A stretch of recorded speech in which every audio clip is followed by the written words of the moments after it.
Hello friends, आज हम discuss करने वाले हैं केमिकल काइनेटिक्स का एक और बहुत ही इम्पोर्टेंट टॉपिक जो कि है रेट लॉ। टॉपिक को डिस्कस करने से पहले एक क्वेश्चन, क्या होगा अगर मैं किसी भी रिएक्टेंट के कंसंट्रेशन को डबल कर दूं? क्या उसका रेट ऑफ रिएक्शन भी डबल हो जाएगा, ट्रिपल हो जाएगा, या फिर रिएक्शन के रेट पर कोई भी फर्क नहीं पड़ेगा?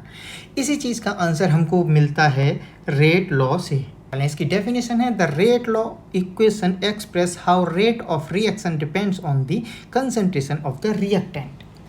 अगर किसी रिएक्टेंट की कंसंट्रेशन को चेंज करता हूं तो उससे रेट ऑफ रिएक्शन पर क्या फ़र्क पड़ता है। याद रखिए, रेट लॉ कंसंट्रेशन और रिएक्शन रेट के बीच के रिलेशनशिप बताता है।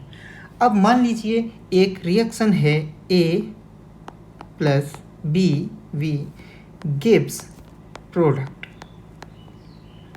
और इसके लिए जो रेट लॉ है वो कुछ इस तरीके से लिखा जाता है, rate is equals to K concentration of A raise to some power M and V raise to some power N।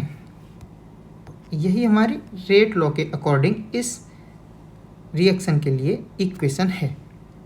अब समझते हैं इनको एक एक करके। यहाँ पर रेट बताता है क्या कि स्पीड ऑफ रिएक्शन की बात करता है। के यहाँ पर रेट कांस्टेंट है और A एंड B यहाँ पर क्या है, हमारी molar concentration of reactants.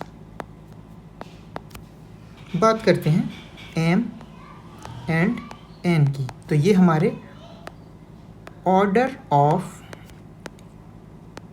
Reaction है with respect to concentration term A and B।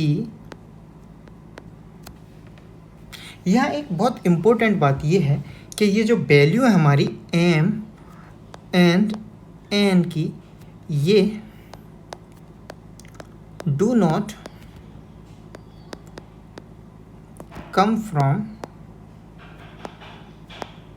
Balance equation.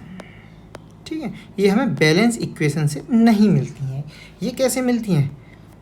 M and N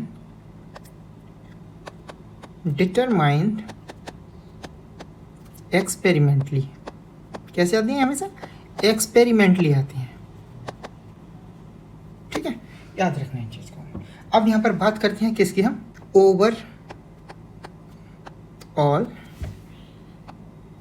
order of reaction की। तो ये क्या होता है, जो हमारी एक्सपेरिमेंटली डिटरमाइन की गई वैल्यू हैं M और N, उन्हीं के सम को हम क्या कहते हैं? ऑर्डर ऑफ रिएक्शन कहते हैं। तो ऑर्डर ऑफ रिएक्शन क्या होते हैं?